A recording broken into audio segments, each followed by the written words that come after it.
खूप उत्तम तुम्ही प्रश्न सगळेच विचारलेले आहेत. सर परत करूयात पहिल्यापासून. मुसाफिरा हा चित्रपट स्कॉटलंडमध्ये शूट झाला आहे. म्हणजे शूटिंग भारताबाहेर. प्रेक्षक वर्ग मराठी किंवा महाराष्ट्रातला किंवा इंडियातला असं का? कारण आपण बाहेर परदेशी जातो, चित्रपटामध्ये आपण जी गोष्ट बघतो त्यात आपण परदेशी जातो तेव्हा आपल्याला मैत्रीची किंमत जास्त कळते, आपल्या माणसांची किंमत जास्त कळते. जे लोक यांनी अनुभव घेतलेला आहे, म्हणजे आता जॉबच्या दृष्टीने बरेच लोक बाहेर काम करायला जातात आणि त्या सगळ्या याच्यामध्ये आपण मराठी प्रेक्षकांनी चित्रपट का बघितला पाहिजे असा पण एक मुद्दा असतो. आणि आम्ही हा चित्रपट का बनवला आहे, तर आपण जे चित्रपट बनवतो म्हणजे आम्ही जे चित्रपट बनवतो ते वेगवेगळ्या भावना एक्सप्लोर करण्याच्या दृष्टीने बनवतो. तर या चित्रपटामध्ये अशी एक मैत्रीची गोष्ट सांगितलेली आहे ज्याची किंमत आपल्याला खरं तर परदेशी जाऊन किंवा एखाद्या थंड ठिकाणी जिथे आपल्याला सगळंच वातावरण थंडाचं आणि मायेच्या उभीची जास्त गरज पडते अशा पद्धतीच्या नात्याबद्दलची ही गोष्ट आहे. आणि म्हणून ती आम्ही परदेशी शूट केलेली आहे.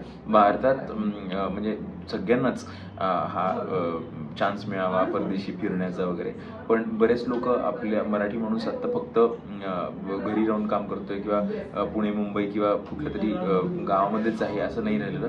तोही नोकरीनिमित्त तो बाहेर गेलेला आहे, त्यालाही त्याच्या फॅमिली मेंबरनी पण असा काहीतरी अनुभव घेतलेला आहे. त्यामुळे हा चित्रपट आपण असा सगळीकडेच बघायला मिळेल, पण म्हणून हा चित्रपट बघावा असं मला वाटतं. ओके. 2 फेब्रुवारीला आणखी 2 चित्रपट रिलीज होत आहेत. येस. आणि तुमचा एक तिसरा, तर त्याबद्दल काय सांगशील की एकाच दिवशी अनेक चित्रपट रिलीज होत आहेत मराठीत? खूप चित्रपट बनवतात आपण, म्हणजे बघतो की खूप चित्रपट एकत्र एका वर्षात बनवले जातात आणि प्रत्येकाला एक चांगला शुक्रवार पाहिजे असतो रिलीज करायला. सगळ्यात महत्त्वाची गोष्ट अशी आहे की कुठलाही हिंदी, इंग्लिश किंवा दुसऱ्या भाषेतला चित्रपट त्या दिवशी मोठा रिलीज होत नाही आहे. तर मराठी प्रेक्षकांसाठी 3 मराठी सिनेमा येत आहेत. अर्थातच असा प्रयत्न नक्कीच झाला पाहिजे की शुक्रवारी प्रत्येक एकच चित्रपट रिलीज होईल, असा प्रयत्न झाला पाहिजे. पण त्याच्या पलीकडे जाऊन दुसऱ्या भाषेतले चित्रपट बघण्यापेक्षा या भाषेतला चित्रपट आपण बघावा. या चित्रपटाचं 22 कोटी पोस्टर रिलीज झालं. अनफॉर्च्युनेटली तू नव्हतास त्यावेळेस, पण त्यातून नक्की काय दाखवायचं होतं? भव्य दिव्य सिनेमा आहे की दुसरं काही? वेगळ्या पद्धतीचं भव्य सिनेमा आहे, हेच त्याचं दाखवण्याचा प्रयत्न होता. वेगळ्या पद्धतीने अप्रोच केला जातोय, प्रमोशनसुद्धा हा त्याच्यातला हे सांगण्याचा मुद्दा होता. आणि मराठी चित्रपटसृष्टीची ताकद आहे, म्हणजे फक्त याच नाही तर बऱ्याच वेगवेगळ्या चित्रपटांची ही ताकद आहे वेगळ्या पद्धतीने प्रेक्षकांपर्यंत पोचण्याचा, ह्याचा हा तो प्रयत्न होता. आणि अनफॉर्च्युनेटली येस, मी तेव्हा नव्हतो. ॲक्टिंग सुपरविजन एक नवीन प्रयोग झालेला आहे या चित्रपटात, तर तुझे काही रिटेक झाले त्यामुळे, किंवा तुझा एक्सपिरियन्स कसा होता त्याबद्दल? ॲक्टिंग सुपरविजन योगेश फुलकर हा अत्यंत जवळचा मित्र या निमित्ताने मला मिळाला आणि माझे रिटेक्स डेफिनेटली झाले. मला असं वाटतं की दिग्दर्शन पुष्कर करत होता, अभिनय पण तो करत होता, को प्रोड्युसर होता, पण खूप जबाबदारी त्याच्यावर होती. तर कधी कधी असं होतं की आपण टेक्निकल गोष्टी बघण्यात किंवा लवकर शूटिंग संपवणं, परदेशी शूटिंग करतो त्यामुळे आपल्याला रिसोर्सेस कमी असतात, त्या छोट्या रिसोर्सेसमध्ये आपण करणं या नादात आपण शॉर्ट्स घेतो, पण नंतर घरी आल्यावर कळतं, म्हणजे एडिट टेबलवर गेल्यानंतर कळतं की अरे बापरे हे राहून गेलं. तर ॲक्टिंग सुपरविजनचा त्याच्यात मोठा सहभाग होता की त्यावेळी अभिनेत्यांकडनं तरी चुका अवॉइड व्हाव्यात किंवा त्यांची चांगली रिहर्सल व्हावी. आणि जर रिहर्सल नसेल झाली तर चांगल्या पद्धतीने ते काम काढून घेणं, की असा प्रयोग त्याच्यामध्ये झाला. आणि डेफिनेटली माझे त्याच्यामुळे रिटेक झालेच. किती रिटेक झाले? एखादा सीन कुठला ज्यामध्ये तू जास्त रिटेक दिलेस?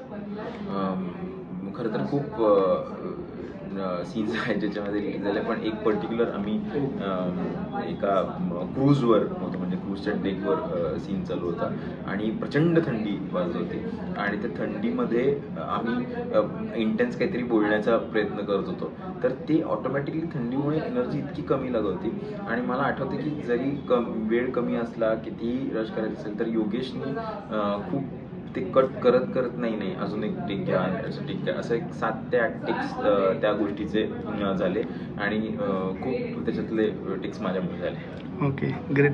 आणि तुझ्या रोलबद्दल काय सांगशील? आपल्याला हसवणारा आपला एखादा मित्र, त्याच्या मनात काहीतरी सिरियसली चालतोय, आपण त्याला आयुष्यभर लाईटली घेतलेलं आहे, पण त्याच्या मनात काहीतरी सिरियस आयुष्य चाललेलं आहे आणि तो काहीतरी पॅरलली वेगळं जगतोय, म्हणजे आपल्याला हसवण्याच्या व्यतिरिक्त अशा पद्धतीचं कॅरेक्टर अमेय माझ्या वाट्याला आलेलं आहे. आणि ते मला जवळचं वाटतं. मी कुठल्याही ग्रुपमध्ये आपण अशी व्यक्ती बघतो जे आपल्याला प्रचंड हसवत असतात, पण आपल्याला कधी त्या हसवण्यामुळे असं वाटतं की त्यांचंही आयुष्य खूप चांगलं चाललेलं आहे आणि तेही आयुष्यात हसतात, पण आपल्याला नंतर कळतं की अरे नाही, ते खूप मेजर दुःखातनं त्यावेळी जात होते किंवा काहीतरी वेगळं त्याच्या आयुष्यात चाललेलं होतं. तर अशा पद्धतीचं कॅरेक्टर माझ्या वाट्याला आलं, त्यामुळे मी ते लगेच केलं आम्ही. तुझ्यापर्यंत हा चित्रपट कसा पोचला?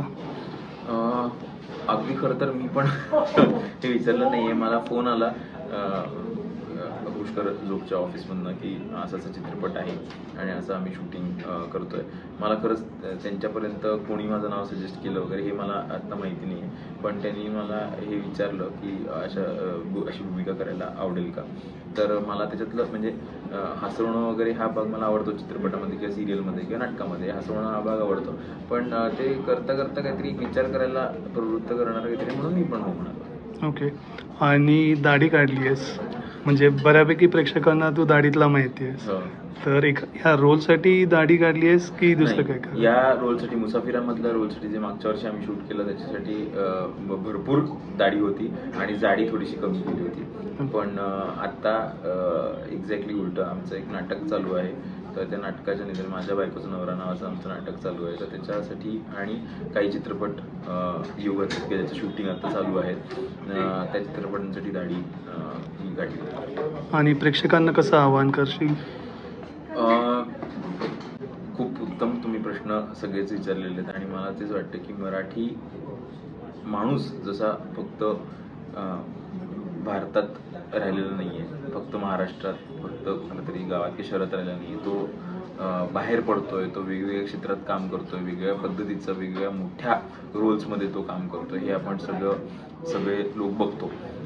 तसंच मराठी चित्रपट सुद्धा महाराष्ट्राच्या, भारताच्या बाहेर पडलेला आहे, वेगळ्या पद्धतीने काहीतरी दाखवण्याचा प्रयत्न करतोय. सगळ्या पद्धतीचे चित्रपट आम्हाला बनवायचे आहेत, पण तो प्रेम आणि प्रतिसाद जर प्रेक्षकांचा आला तर त्याचं करण्यासाठी आम्हाला रिसोर्सेस मिळतील आणि आम्हाला हुरूप मिळेल. तर मुसाफिरा 2 फेब्रुवारीला रिलीज होतोय. तर मुसाफिराची गोष्ट ही अत्यंत रिलेटेबल आहे. छान काहीतरी बघण्याचा अनुभव तुम्हाला नक्की मिळेल आणि वेगळ्या पद्धतीने अप्रोच केलेला सिनेमा, वेगळ्या पद्धतीचं म्युझिक असलेला सिनेमा तुम्हाला बघायला मिळेल. त्यामुळे नक्की थिएटरमध्ये जाऊन बघा. फक्त हा चित्रपट नाही तर वेगवेगळे चित्रपट बनवायची आम्हाला ताकद मिळेल आणि आम्ही प्रचंड प्रेमाने आणि खूप कष्टाने हा चित्रपट बनवला आहे आणि मी विनंती करतो की तुम्ही जाऊन बघा. आवडणं न आवडणे आपण त्यानंतर ठरवू. थँक्यू.